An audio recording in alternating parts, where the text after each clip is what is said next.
From Indianapolis, with an eye on every corner of Indiana.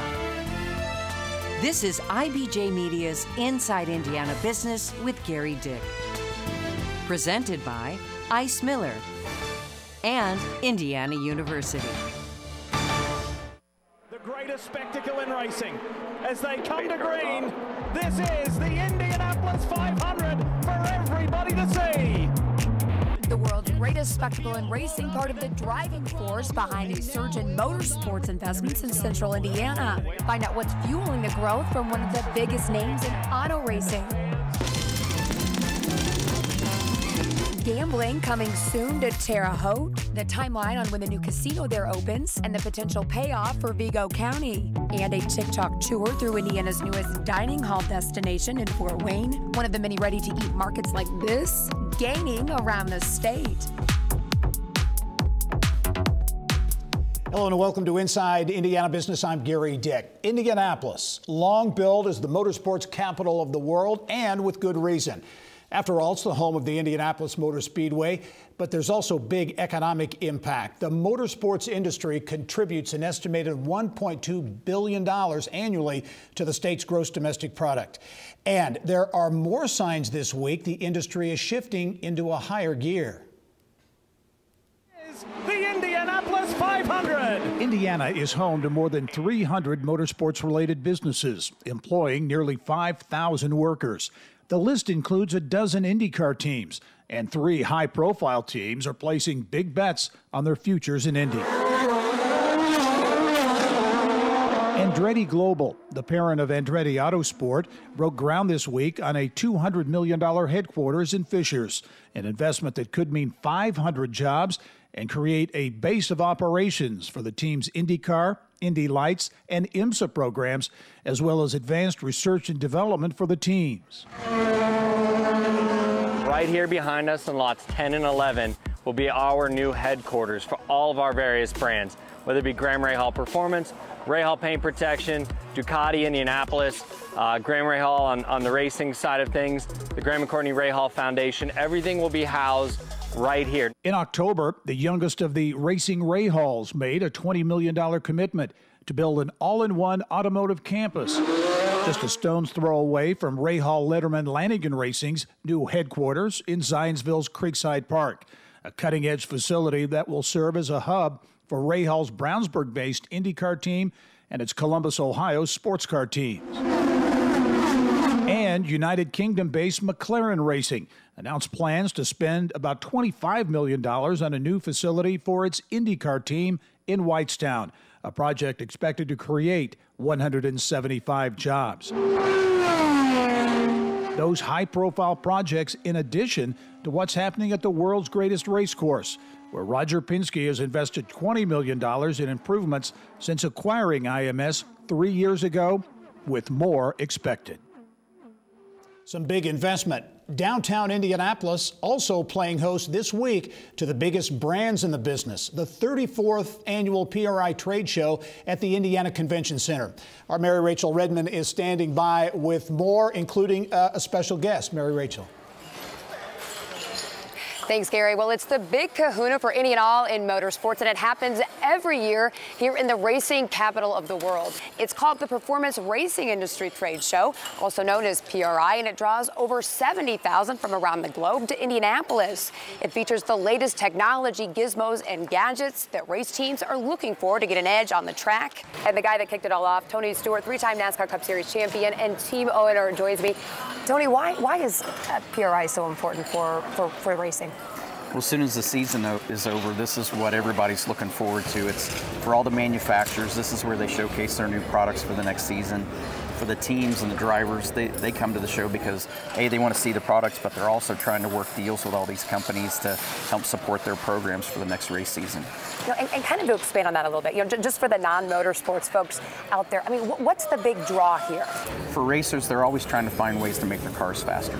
To do that, all these manufacturers that are producing products, whether it's engine parts or lubricants or trailers to get your cars to the racetrack, everybody showcases their products here. So even the teams that are on top are always trying to find a competitive advantage, and they're working their deals with all these companies to see what's better, because you're always trying to make parts lighter, stronger, but most of all faster. So they're always trying to find who's got the best products, and like I said, everybody's trying to find ways to make their budgets a little bit more frugal, and trying to get sponsorships and partnerships with these companies. Talk about the evolution of technology. I think it's fascinating. It used to be, a lot of race car guys that were working on engines, maybe they didn't have a college education, but now with this technology, how have you seen that evolve, and I guess the education that's involved with that? Yeah, I think when I started in motorsports in the late 70s, which I hate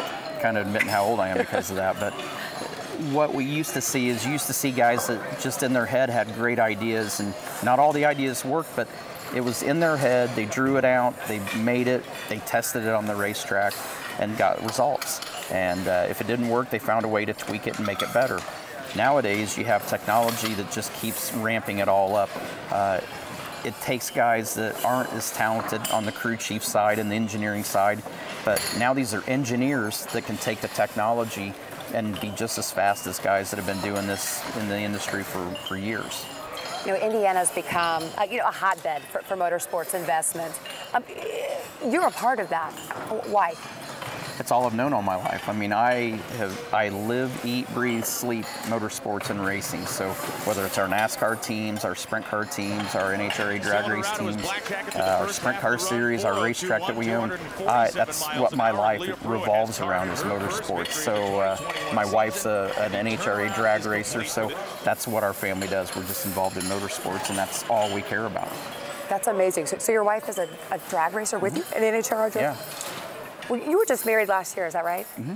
Congratulations, Thank by you. the way. So it's a racing family. Yeah, absolutely. We and the hard part is, I guess I say it's the hard part, but it's probably one of the most rewarding parts as well, is she drives for us.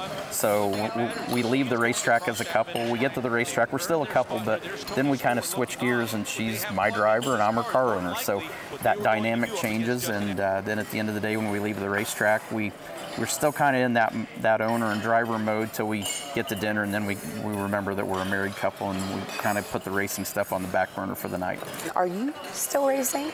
I am. I get to race this awesome sprint car occasionally, and we dabbled a little bit in the world of drag racing last fall at Las Vegas. So we got some plans working. We just haven't got them announced yet, but I'm going to be back behind the wheel quite a bit next year. Any chance of retirement anytime soon? Well, I retired from Cup in 16, and I totally screwed up what retirement's like, because literally last year was the busiest year of my life. So, but I love doing what I'm doing. I get to do it with my wife, and I love all of our guys that work for our race teams. And like I said, we're a racing family, and this is what we love doing. Tony, thank you for your time. Tony Stewart, Hoosier and racing legend. Gerry, back to you. All right, Mary Rachel, thank you. Well, the business of motorsports also taking off near the home of the cradle of drag racing in Hendricks County, where the new Commerce Park there at Brownsburg is taking shape near Lucas Oil Raceway, home of the NHRA U.S. Nationals. The 47-acre project designed to promote research and development and manufacturing for the autosports industry, and is expected to drive $100 million into the area economy. By the way, the U.S. Nationals, the most prestigious drag racing event in the world. Well, the only place to earn a degree in motorsports engineering, right in the heart of the racing capital of the world, IUPUI. Coming up next, how a proposed science and technology corridor on campus could fuel more growth in the world of STEM and beyond.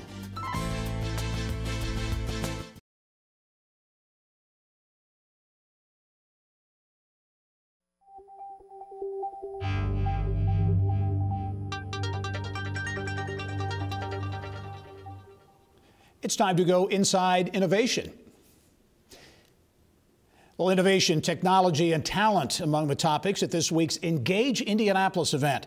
More than 500 people attended the fourth in a series of events held around the state this year, focusing on key issues facing regional economies. Hosted by IBJ Media, Inside Indiana Business, and the Indiana Economic Development Corporation, it included a fireside chat with IBJ Media CEO Nate Feldman, Governor Holcomb, and Secretary of Commerce Brad Chambers, and a panel discussion that revealed details about IU's plans for a science and technology corridor on the campus of IUPUI. IU VP of Engagement Michael Huber tells me the project can be transformative. Think about the concentration of STEM students and faculty from Indiana and Purdue in the same area in downtown with room to grow. Certainly Indiana University has a lot of scientific capabilities that we need to grow in response to the current workforce challenges. Informatics, artificial intelligence, supercomputing, I mean, those are things that IU does really well. And yeah, it's an exciting time. We want to be responsive to the needs of our workforce here in central Indiana, but also prepare to take advantage of opportunities like CHIPS Act and things like that coming down the pike. Huber says Purdue is also part of that vision that could add thousands of science, technology, engineering, and math students in downtown Indianapolis. Well, a longstanding partnership will continue between the state's largest military installation and research university. NSA Crane and IU renewing their joint program to educate and train the next generation of STEM workers. New leadership at Roche Diagnostics North America in Indianapolis. Brad Moore taking over as president and CEO at the first of the year. Moore will succeed and report to Matt Souse, who was recently named CEO of Roche Diagnostics globally. Coming up next, Terre Haute's new convention center sparking a new strategic plan for the city's downtown.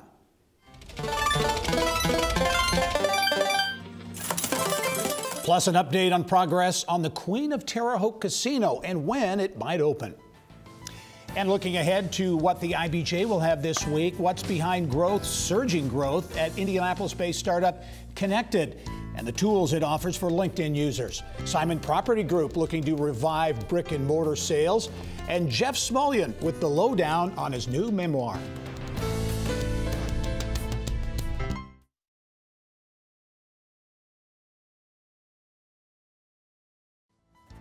Well, we've got some big news for our viewers in the Wabash Valley. If you are watching us right now, you are watching on our new Terre Haute affiliate, WTWO. Inside Indiana Business will air each Sunday morning at 8:30, right before the Today Show. And we're really excited to bring Indiana business news to TV2 Sunday mornings and also throughout the week. Well, there are signs of economic momentum in downtown Terre Haute, fueled by the opening of the city's convention center last spring. How are things going? Well, Mayor Duke Bennett tells me early bookings have been strong, attracting a new restaurant that will be opening in the old terminal building nearby. The mayor says it has prompted revisions to the city's downtown strategic plan to reflect a need for private sector residential investment and new services like a grocery store and a drugstore. He tells me the next big thing will be 2 new hotels planned for the old IBM building. There'd be 2 new hotels there and be connected to the Hilton Garden Inn, which is connected to the convention center, and a small parking garage to support both of those. So Tim Dora and Greg Gibson, are the investors in that, and they're working on the plans, and we look forward to being able to help with some local incentives through our TIF district. We got some ready funds for that project. So looking forward to adding, over 200 more hotel rooms downtown. Mayor Bennett also tells me the $260 million Queen of Terre Haute Casino will bring people and additional economic impact to the city, but he admits that will have to wait. He expects a casino opening to be delayed probably until the first quarter of 2024.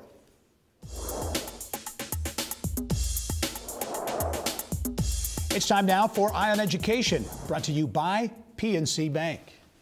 Well, more big news from Terre Haute, a very important day this week for Indiana State University. ISU receiving the largest individual donation in its history, $8 million from alumnus Steve Bailey and his wife Gloria, creating the Bailey College of Engineering and Technology. Now, it means more than a new name for the College of Engineering. It will create funds to support student scholarships, faculty additions, and ISU President Deborah Curtis tells me it will be really directly fuel the state's talent pipeline. This College of Engineering and Technology naming is going to allow us to engage our students in greater opportunities to prepare for the workforce needs that the state of Indiana so badly needs. And of course, many of those are in the STEM fields. But these programs that will benefit from this gift are really going to have a variety of ways in which students are going to get the very best possible education at Indiana State to be able to meet what employers are looking for out there in Indiana right now. And of course, then move the state of Indiana forward. Steve Bailey is a 1971 grad of ISU who went on to become CEO of Louisville-based Diesel USA Group.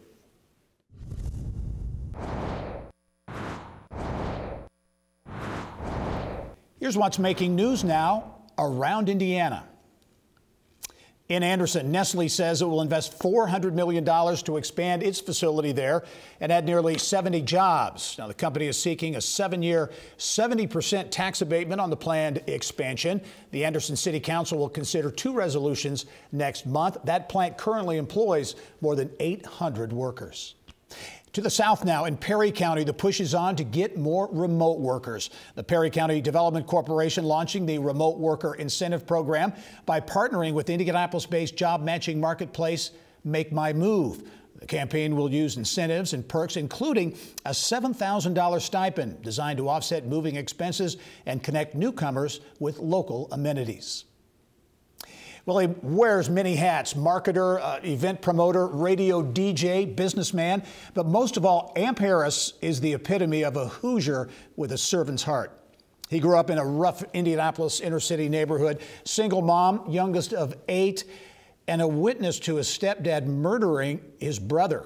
Fast forward to today, Amp Harris has become a beacon of hope for young people. 2 of his biggest events, a holiday gift giveaway and an annual celebrity basketball game. Harris says he sees celebrity as a key to getting through to troubled teens. No matter if you're white, black, or purple, you just come from humble beginnings. But I now use the celebrity to tell a story about, because a lot of them come from those same environments. Now we sit down and we don't talk about basketball, we don't talk about movies, we don't talk about music, we literally talk about life. An in-depth, really eye-opening conversation with community difference maker Amp Harris on the next Business and Beyond podcast. That starts Monday at InsideIndianaBusiness.com. Well, another AMP we're showcasing this week, the innovative culinary concept space at 16 Tech here in Indy. One of many Indiana ready-to-eat food markets we're sampling in this month's Trendiana.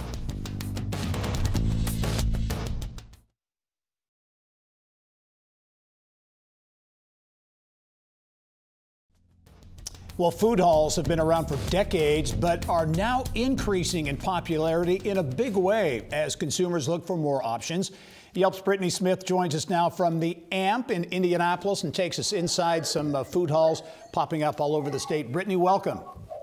Thanks so much, Gerry. Great to be here. Yeah. Well, first of all, I talk about a trend and how these are becoming more popular. There are numbers that support this is a huge trend, not only here in the U.S., but all over the globe. So true. Yeah, it was recently predicted that the ready-to-eat food market industry is going to grow globally by $72 billion between 2021 and 2026. And we're definitely seeing this in Indiana with food halls popping up left and right and more to come in the next year. Wow, those are big numbers. You are at the AMP, a food hall in the 16 Tech development on the near northwest side of Indianapolis, a huge tech live, work, play development. Tell us about the AMP. Yeah, you're going to see both culinary and retail concepts here. One of the things that really stands out at the AMP is that the businesses are housed in colorful shipping containers. So it's really fun and playful as you're exploring the different food stalls. So many different businesses located under one roof. For example, you'll find Tinker Coffee. We've got Pumpkin Pies, Sweet Pies, Circle City Sweets is one of the first businesses that joined, all under one roof. And then something to think about with the holidays on the horizon, they've actually got a 6 Ways Wonderland Market that's coming up. It's going to be a 2-day indoor gift market the weekend of December 16th. And then they also are the home to the Indy Winter Farmers Market each weekend. So it's a really fun spot, to check out not only for food, but also to pick up some gifts. All right, truly a statewide phenomenon. Let's go to Northeast Indiana, Fort Wayne. We were there recently, and I will tell you there is so much development and activity going on in downtown Fort Wayne. One huge development, Electric Works and Union Street Market, is part of that big project. Yeah, and they just opened up their space actually just a few weeks ago, repurposing this beautiful building, as you mentioned. It's really fun to see. Actually, in most of these examples, it is older buildings that are having new life brought to them through these food halls. This particular one includes 2 buildings. You got a West Hall and an East Hall with an atrium and 13 merchants that are currently serving, with 5 more expected to come in the coming weeks. Everything from barbecue and chicken to Kekianga Craft Company, a cider business, Conjure Coffee. So you can really find something for everyone under that roof. All right, let's go back here to Indianapolis and the Stutz, a historic building that is really undergoing a makeover, and a food hall is part of that project. Yeah, another historic building over 100 years old, breathing new life into it. You've got artisan boutiques. You've also got a venue rental space, a co-working space, and then opening up here in January, we've got several businesses like Taqueria de Julieta, which is going to be a Mexican street taco food concept, and then some great businesses like Amelia's Bread Company, Patashoe, opening up new locations under that roof. So we've got several new ones opening up there in January. All right, let's go back up to northern Indiana as we wrap up. Dainty Made Food Hall, that's in South Bend. Yeah, right in the heart of downtown. It's a really fun spot. I had a blast visiting recently. It's a food hall with several businesses under one roof. You can actually sit down at a table, order through a QR code, and support multiple businesses in one transaction, and they'll bring it right to your table. So it's kind of got like a restaurant meets food hall concept to it. One of the popular dishes that stands out in the Yelp reviews is their breakfast ramen from the Breakfast Club. So they got a lot of fun global fusion on the menu, and it's right there in the heart of downtown South Bend. It's a really fun spot. Yeah, as I mentioned, Brittany, earlier, food halls, the concept has been around for a long, long time. What's really driving this resurgence, if you will, in food halls?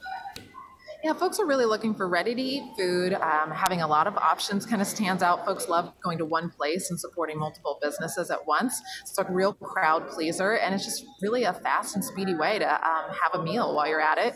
And like we said, you're going to see so many of these coming up next year. Evansville has one on the horizon, City Market redevelopment downtown, more to come. All right, Brittany Smith, as always, great insight, great information from around the state of Indiana coming to us from the AMP at 16 Tech. Thanks for joining us. Thanks so much, Gary. All right.